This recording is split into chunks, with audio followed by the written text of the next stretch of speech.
Yo guys, what is up and welcome to another video. Today I'm going to be doing my second book review. The first one didn't do the best in terms of views. 22 views I think it's got now, or 25, or maybe a bit more than that. But I'm actually going to be bringing you my second book review on Delirium. It is a book written by Lauren Oliver, and it's actually a trilogy. I'm in the second one right now, and I do need to finish reading it because I have stopped reading it for a while. I will never forget this book, so there's no point in saying, oh, okay, you'd have to read this one again if you stop it for too long, because this book is actually legendary.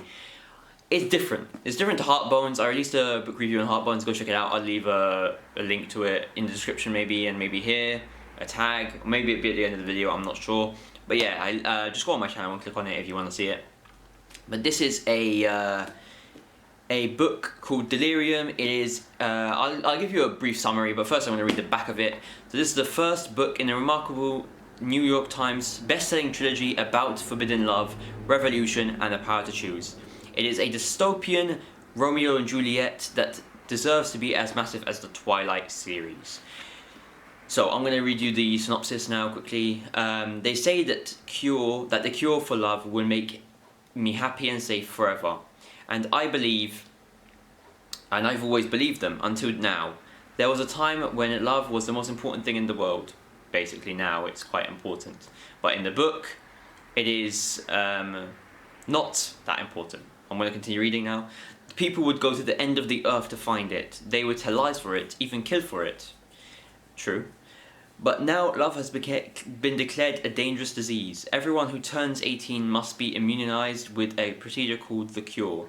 Lena Holloway, who is the main character, is looking forward to being able to live the safe, predictable life that the government claims will bring happiness. But meeting Alex, an enigmatic boy from the wilds is where people that don't have the cure go to, might just make her question everything she's been raised to believe.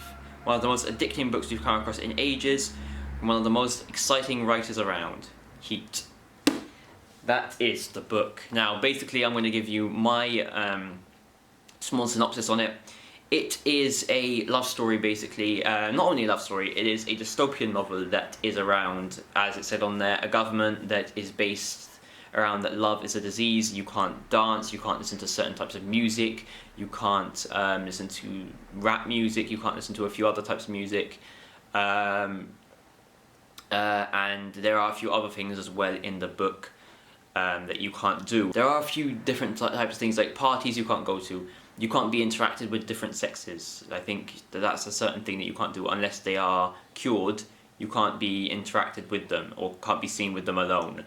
The schools are individuals, so there's girls for them and boys for them.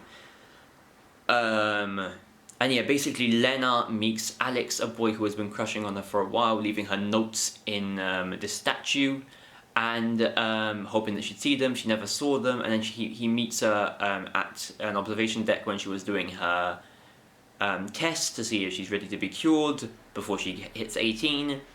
And she thinks that he's one of the persons from the wilds, and then they meet again, and he's an officer at the perimeter of the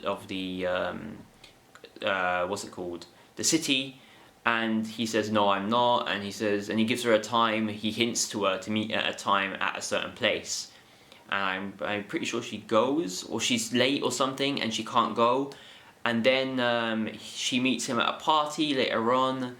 And yeah, basically, it's a love story between these two, and they fall in love. And he's actually apparently had the cure, because he has a scar here that indicates that he's had the cure.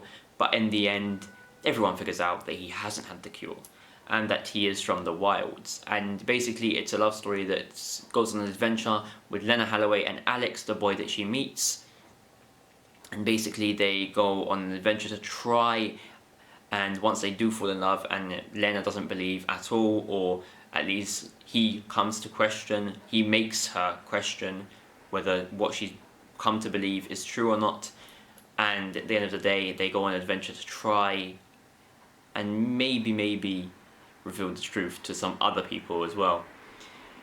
Her best friend, who is Alex, Okay guys, this is actually post-recording Leon here. wanting to tell you that I actually made a mistake with the character's name. Lena's best friend, it was not Alex. I said Alex, which is the guy she meets. It is actually Hannah. So just to let you know that I made a mistake there, and continue on with the video. Also, isn't the biggest believer, and she is the one that she goes to a party to meet, where she meets Alex for the third time.